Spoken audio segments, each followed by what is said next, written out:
Hey everyone, welcome to another episode of Not Your Average Bucket List by Only in Your State.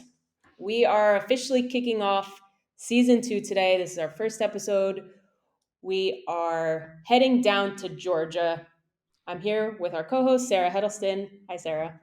Hey, Marissa. How are you doing? I'm doing great. I'm really excited for this season and excited for this episode. So yeah, I'm doing great. Yeah, me too. I think I'm getting, the more I think about it and the more we plan, I'm getting super stoked about this season. Ready to talk about creepy things, haunted things, legends. So basically, for anybody that's not familiar with what we're doing this season, we basically are going to be diving into local lore and legends throughout the United States.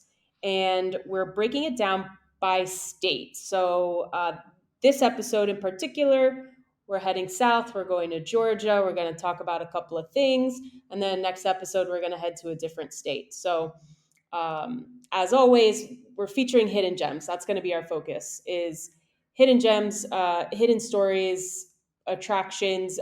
9 times out of 10, I feel like it's places that people can visit too. Yeah. Yeah. Okay, Yeah. cool. And I do think too that I want to get ahead of it and say that we're going to cover some states and we're not going to cover everything in the state. Like especially some of the ones with a lot of like activities and points of interest. We're not going to cover them all. We're just picking out some ones that I think either jumped out at us or was covered on Only in Your State and we thought, was just a really great piece. So we aren't going to do everything, but I think our plan for the season is pretty nice. Like I hope people enjoy what we're going to talk about. Yeah. And I think it's just a nice jump from season 1, Small Town Getaways. We've just featured a 16, I think, 15, 16 small towns. And so now we're just kind of taking a completely different route Hmm. and getting into the darker stuff. Not too heavy, not too crazy, but for some reason, a lot of people come to Only in Your State to learn about urban legends in their state Yeah. and those, like, hauntings. And Well, there's a fascination. there's a state pride to it though too, right? Like I know that I am from the Midwest. I love Midwest urban legends and cryptids, creatures, all the things. And it's so fun to talk about. Like you could go to a random bar in a state and bring up one of the famous legends and you could get like a handful of people to talk to you about it. Yeah. So I think that is a really cool aspect of what we're going to be covering. Yeah. It is interesting because just every state has their own giant legends or like the ones that have just been passed down year after year, generation. But then you also have these really like micro things Mhm. that Yeah, like whether it's like a small house with a weird story or a bar that's haunted, like the small ones that maybe people don't talk about. right. But I feel like in this season we're really going to cover both big and small. It Mhm. doesn't really matter. Yep. And there are going to be some you have heard of. And I know for a fact some you haven't because whenever we were planning our episodes, there are a couple that came in that you picked that I had no idea. And that were not familiar to me. So this is going to be really exciting. Yeah. It is. It's funny because I was my little sister. Her birthday's in October, and she likes. I asked her what she wanted. She said, "I don't. I want to do something fun. Go to." She's in New Jersey. Go to a couple places in New Jersey that are really scary. She's like, just scare the crap out of me. And I was like, okay.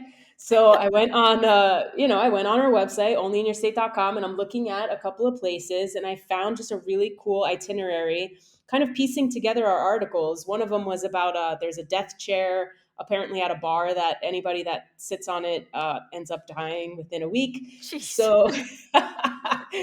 So, but I think that's what's cool about this season is that we're going to be featuring so many different places that you really can plan your own road trip out of them all. Yes, and we're going to be actually putting points of interest on our podcast map. So when you go to the site and check out the podcast page, you can see where we're hitting. And if you want to put a road trip together, absolutely. I want to put a Yeah, road trip together. It's I going to be know. great.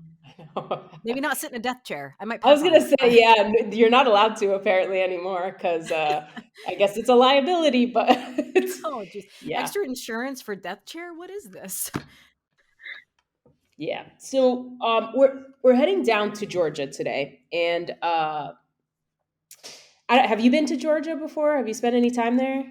So I've driven through multiple times. My family used to live in Florida, so I'd go down, just visiting Florida. So yeah, I've technically been in Georgia and I Okay. flew through on, like Delta's hub in Atlanta. Like how many times have I been in that airport, but not actually to spend time. And I will say I'm so excited about this first episode and we're like out of the gate um doing something I'm really interested in because I don't think I told you this, but the place I'm going to talk about, I was like obsessed with a while back. So Oh, I was like all hyped to do it. So yeah, I haven't been there. I need to go. cool. Okay. Yeah, I haven't really spent much time in Savannah, which this place that we're going to talk about is located. But Yes. apparently, it's one of the most haunted cities in the country. I feel like that's kind of Oh my gosh, it's one of the top 3, right? Like so it has to be Savannah, New Orleans, I guess maybe Salem, New York, that kind of area. But yeah, Savannah. So I think you can like walk through the historic district of Savannah and like go by at least 40 different POIs that are haunted. So inns, restaurants, houses. And yeah, it's just one of those places that if you are a, ghost story lover, ghost hunter, or just like wanna dip your toes into the paranormal activity realm, I think it's a place you need to go. No matter yeah. what location on the I believe spectrum you are. Like, are you 100% sold or just like a casual observer? You'll love it. I mean, I say that not be having gone, but to my research, you would love it. So I wanted to dig into, why is Savannah one of the most haunted cities in America because yes, it's an older city, it's in the South, but I feel like there are some specific things that happen that kind of give the history, that kind of like dark side. So, one big reason is a lot of bloody battles throughout the past. So, the Siege of Savannah in 1779, Civil War battles, Savannah's capture by General Sherman. There's just a lot of grief and bloody battles that have taken place in this area, as well as epidemics. So, the 1820 yellow fever epidemic, which decimated, I say, like a tenth of their population. And I'm pulling this from savannah.com. And then also, there was an epidemic in 1876 that killed over 1,000 locals. Wow. And so there's that. There are like big events. And then also there's just, general crime. So like if you were familiar with Midnight in the Garden of Good and Evil, which the book I was obsessed with. Anyway, I'm sure you're familiar with the movie. Um yeah, that crime took place in the Hamilton Turner and crimes like that and similar to that, that kind of inspired this sort of like dark, ghostly history.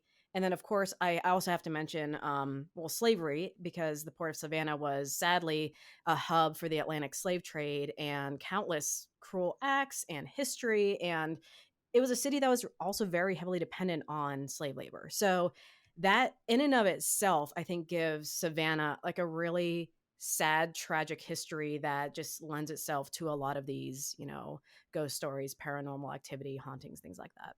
Yeah. It's I remember, so I was writing for Georgia, for Only in Your State. I was a Georgia writer for about 5 6 years, and a lot of the stories that were coming out of Savannah, it has taken this, I don't want to say more whimsical turn, Hmm. because over the years it goes from being just these really dark stories that you're talking about that have so much truth to them to becoming more like folklore and just kind Yeah. of, and now maybe it's Savannah is now more of a I don't want to say trendy place to visit for hauntings, but more Yeah. commercialized, I guess. I mean, look, you have huge companies like Ghost City Tours basing all their tourism in Savannah. So yeah, absolutely.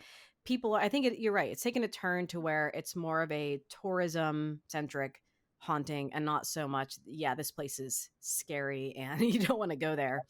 And plus Right. the city itself is just gorgeous. I mean, you just have to say that too.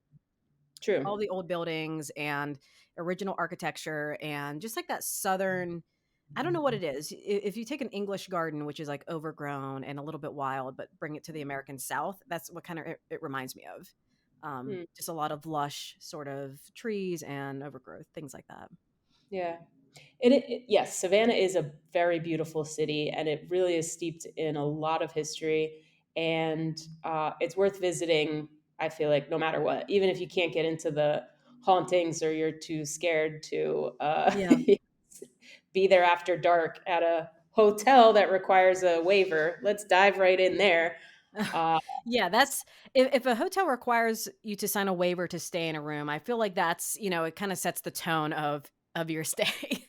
Great. Um, and yeah, since you bring it up, we're gonna be talking about one of the most haunted inns in Savannah, which is the 1790 Inn, which named after the year that it was built.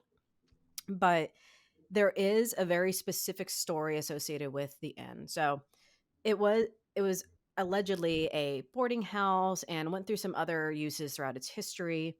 And right now, yeah, you can visit it. You can stay in some of the rooms. They're, very beautiful, and there's a restaurant and just, everything in the restaurant and bar and is just kind of gorgeous, like exposed brick. You can see the old beams, things like that.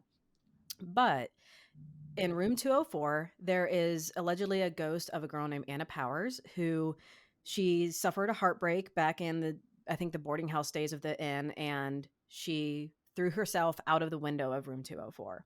So that is the main haunting in the room. And what's really cool is you can go to the website for this inn and look back. They used to be running a blog, and people would log what room they stayed in and what they experienced.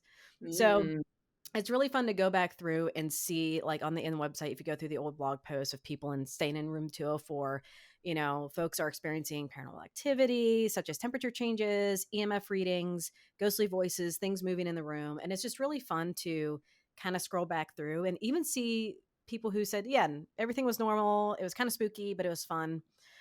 So yeah, there's a lot of paranormal activity all over the inn, but mainly in the room where the young woman took her life. So it would be a cool place to stay. And at the time at the time of whatever was written about this in on our onlyinerstate.com, you were required to sign a waiver to stay in room 204. I'm not sure if you currently need to, but they didn't have anything on the website about it. But I have a feeling that that's something maybe they do to the guests whenever you arrive to just give a little extra flair. yeah, I think it's interesting because they really started enforcing that, not because like you're guaranteed to meet a ghost, but because people would just stay there and get freaked out Yeah. and want a refund, and basically the inn, they were like, no, we can't refund you. You knew what you were signing up for. Right. Like, what? Yeah. No. Yeah, that would be interesting. Like, "Hey, by the way, I know I stayed in the ghost room, but could I please" I'll leave a So review on Yelp. gross. Yeah, yeah. Would you stay in a haunted room like that? Like, No. I don't know. I mean, I know you wouldn't stay in a haunted house or in a casket and all that, but not even, it's a hotel room. It's lush, it's comfortable. No, I probably would. Honestly, it just wouldn't. I wouldn't go looking for trouble. I would So not no bring a. Bloody Marys in the bathroom. I would sleep with all the lights on, probably. Yep. Yeah, I probably would just because I think it's fun and uh, not necessarily because I think that I will see Anna Powers, but hopefully she probably preys on the weak and that's me. But I will what about say you? that it's not your only option. There's that Hamilton Turner Inn, the Marshall House. There's a bar called the Pirates House, the Kehoe House, and there's even a brewing company that is allegedly haunted in Savannah. So you could just have every stop of the night be haunted. Oh my gosh, interesting. Have to be brave for that one. Would you stay there in that room, Oh, 204? absolutely. I'd turn the lights out. I'd like candles and feel a little spooky. Yeah, I'd go for it. I think maybe the only way I would do it is if we were recording an episode and then we were That would be just, great. that would be cool. You just couldn't be like hiding in the corner of the room, covering your eyes. You have to be brave. I'll be in 203, you'll be in 204. Just communicate in knocks, like, "Is anything there yet? Fine?" If you're still alive. Yeah. Yeah, I think to me it's also nothing sounds scary about room 204. Like, if Yeah. it was room 13 or 666. I don't know, but Right, yeah. sounds a little, It's a but nice even number. There's some good numbers in there. I don't know. It might be alright. um, yeah. So I think it's interesting because basically the story of Anna is that she was like heartbroken Yeah. and basically, so I read a couple of things too that it said either she threw herself out a window or she was having an affair with a British soldier and her fiance pushed her out the Oh, window. yeah. Yeah. So I was like, this is, as with any great Dateline episode or true crime, it's a love story gone wrong. Yep. Mhm. And and so yeah, I think that's really fascinating. Just and whether there's any truth to it, who knows? I think that's the fascination with local lore is that Mhm. could be bits and pieces of the truth, could be 100%. I don't know. Also, like, you can really empathize with someone going through a really hard time, maybe not deciding to, jump out of a window, but yeah, you have a heartbreak and you have these dark moments, and especially, like, at that time in history, maybe there wasn't as much opportunity for, a woman to get over her heartbreak or her scorn lover and things like that, so, yeah, it's really interesting to think about. Do you know what year she allegedly passed away? I couldn't find that. I couldn't either. Yeah.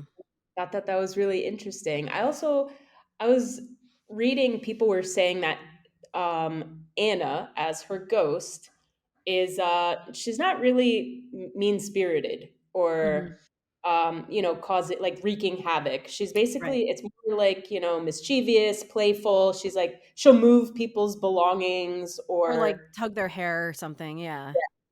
which Yeah, is like it's that's my kind of ghost. If we're gonna just have the chill kind, sex. you know? Yeah. Just, like, wants to hang out and it's not nothing crazy. Yeah, I get it. Yeah, like a Casper type situation. But yeah, also just like I think it's cool in general. There's paranormal activity they say outside of that room too, in the inn, Yeah. um, which is neat. So you don't have to stay in that inn to get the experience. They said that basically throughout the hotel, lights flicker, weird things happen, Mhm. you'll hear stuff. It's just kind of just very eerie overall, not just that room specific. Yeah, and I think whenever you stay at these kinds of places, even if you're not quite a believer in paranormal activity, it's great to go in with an open mind and kind of let yourself be scared if there's an opportunity for that, because, maybe it's just a cold draft and a window's open, or you could feel like, oh no, a ghost walked through me, or, someone's here. I think it's fun to suspend disbelief whenever you're experiencing something like that. I agree. I definitely agree. I would love to go. Actually, I've been to Savannah a couple times, but never to do haunted things. Well, So you know what? You just gotta take a trip with your sister and have and outline all of the, like, most haunted places in Savannah. we would I would love. love to go. Honestly, I think straight away, I would do a ghost tour. I would stay in a haunted place. I'd do all the stuff. I'd make my own little bucket list and check it off. Yeah, There's tons to do in Savannah. Like I said, over 40 haunted spots that you can investigate, things like that. It's really that's cool. cool. I would definitely do a walking tour for sure Yeah. because I also know Savannah has a lot of really beautiful cemeteries. Mhm. You could Yes. take walking tours at night through the cemetery, and it's just a lot of just beautiful. You have your creepy stories. Sure, it's a cemetery. I'm sure there's tons of different local lore there, but also just like beautiful architecture and these Yeah. gravestones. Savannah is also one of the oldest cities in the country, Mhm. so that alone, you have all these head gravestones and things like that have been around for hundreds of years. So that's fascinating in itself. I don't know if it's because I grew up in a more rural community or just because I'm a little weirdo, but I absolutely adore cemeteries. And in my town, like, one of the things you would do is like walk through the cemetery because, Mm, there's no through traffic. It's really beautiful and overgrown. And yeah, you can like take time to like look at the gravestones and, just wander around, see if you recognize any names or if there's anything particularly beautiful. So exploring the cemeteries in Savannah, I think, would be a lot of fun, and just gorgeous. So yeah, but maybe cemeteries aren't your speed. It's still an amazing city to go through. Like you said, on a walking tour.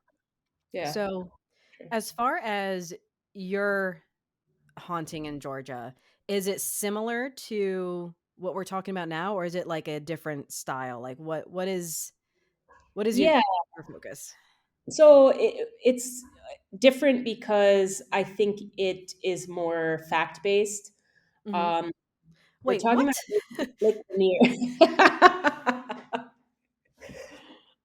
Yeah. Strong Well, words. here's the thing. It's a combination of both because like Lake Lanier in Georgia, people come from all over to vacation at Lake Lanier. It's a place, I want to say 10 to 12 million people a year visit this lake to Oh, wow. swim, boat, camp, what have you. It's like the place to go. If you're not going to the coast, and you like that lake life, this is the place to be. Okay. And um, a lot of people say that Lake Lanier is cursed.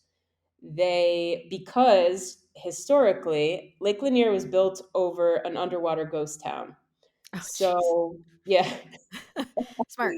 Yep. So people say it's cursed because over 200 people have died at Lake Lanier over the years, some of them in just very, Oh, graphic, wow. heinous ways.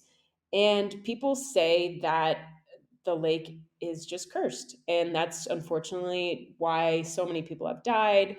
Um, so it started back in the 50s where the US Army Corps came in. They wanted to create this lake to provide power and water to nearby Atlanta.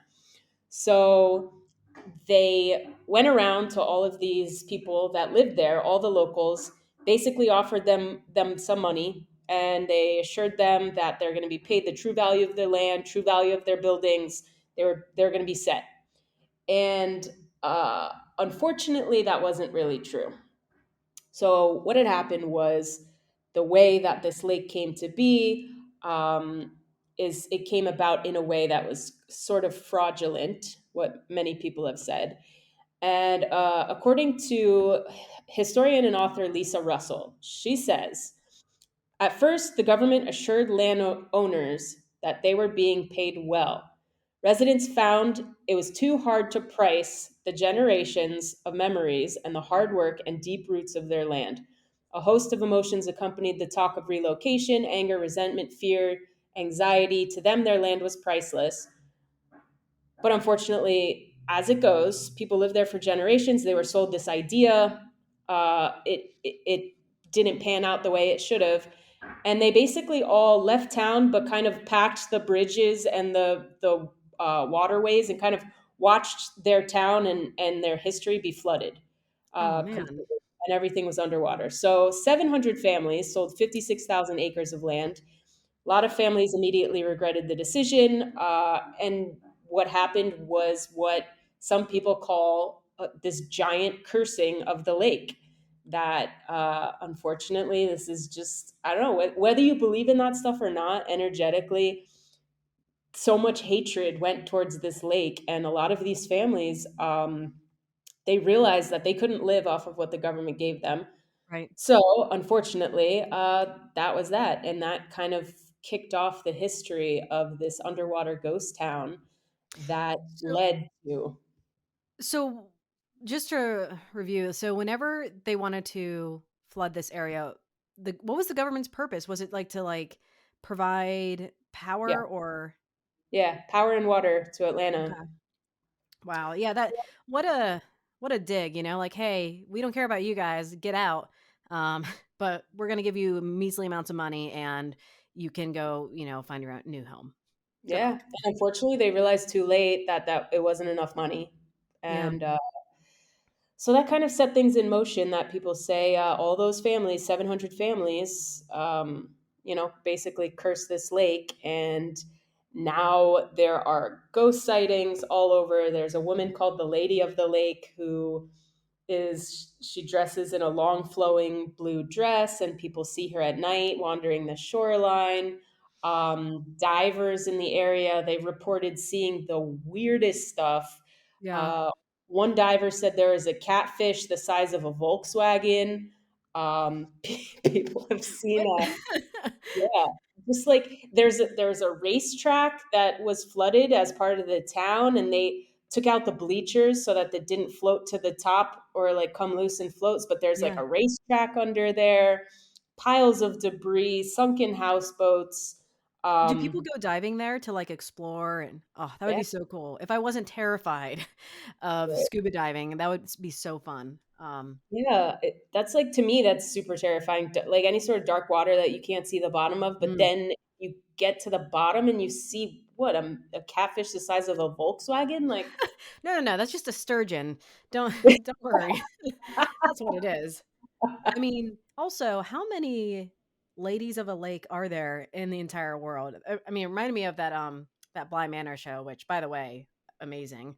Um, but like how I feel like that's a thing, right? Like kind of like a common local myth. So, I mean, I assume people boat and things on this lake. Like it's a yeah, like a place of like leisure and water sports and things now. yeah. People have said while they're swimming, they feel Nope. like No. mysterious hands tugging at them from under the water. No, thank you. Yep. That's all I needed to hear to just a hard pass on it. I'll drive by, take some pictures. Sounds great. I don't want any ghostly like hands pulling at me. That sounds like a no for me. Yeah, well, absolutely not. I like, it's wild to me. I would love to hear from anybody that has been to Lake Lanier that wants to share with us their stories. Mhm. Um, because it goes beyond just like swimming and then feeling a cold patch of water, because that's pretty normal. This is Right. literally people feeling tugged at from under the water without anybody near them. Like that's something else. No, I don't think so. And the thing is like water sports are fairly dangerous already, like if you're doing anything like on like a jet ski or tubing and things like that. So the Yep. fact that it is a haunted lake and there's, reported deaths and hauntings in the area, I don't think I would take my stuff out on this lake, like I'll find another spot that, a Yeah, little bit safer. Um, true. wow. I mean, it's a real tragedy though, like thinking about, you know, some of these big organizations like the government aren't really known for giving people a fair price. So, I I don't blame the inhabitants of the town for being a little salty about that and cursing the Right. lake. All you need is like one family who's really good at curses, and then Right? And out of 700, there's got to be. I mean, what's the rate? Like 1% of the population. Yeah, these are cursed families. They got it. They know what to do. I mean, also just I think ghost towns are fascinating. Underwater ghost towns are way creepier to me. I would love to know how many in the United States, how many ghost towns, because I kid you not, near where I grew up in Tuscarawas County, Ohio, there's a lake, and they say, like, yeah, there is a flooded town at the bottom of the lake. How many of these lakes have ghost towns? What Right. is happening? What was in the United States history? Like, what about this area in a valley? We're gonna put water on it, and it's gonna be gone. The end. This is how we solve the issue. Yeah, but also if if these if the government was doing their due diligence and being like, "Oh, we're about to flood a cemetery, the final resting place of a bunch of people," and then Yep. you do it and you don't expect to get ghosts? I mean, come on. You should Come know on. better. I've seen Poltergeist. I know what happens. Nothing Yes. good ever comes of it. No, never. Wow. Yeah. I mean, I will say, I actually didn't look up the location of Lake Lanier. Like, how close to Savannah is it? Is it like middle of Georgia, north, south? That's a really good question. I want to say because it's closer to Atlanta, Oh, right. Yeah. Savannah, but I do think it's northern. Okay. That's what I would say. I could be All wrong. right. Well, first two stops on the road trip of doom is Savannah and Lake Lanier. It's a road trip of doom. But Yeah, yeah, just to echo what you said earlier, if anyone has any stories about, I mean, Savannah or Lake Lanier or any of these places that, we listed as haunted spots where you can stay the night or, go grab a drink, I would love to hear more stories and even like context because sometimes on the internet, you don't get surprisingly, you don't get the whole story. And unless you're a local or you know someone who's lived at a place, it's kind of hard to get the facts. So yeah, yeah. And I want to say next week, our next episode, we're going to Nevada. yes, I am very excited about that. I just feel like there's so much you can cover. You could probably make some guesses, but yeah, it's gonna be exciting. Yeah, I'm excited.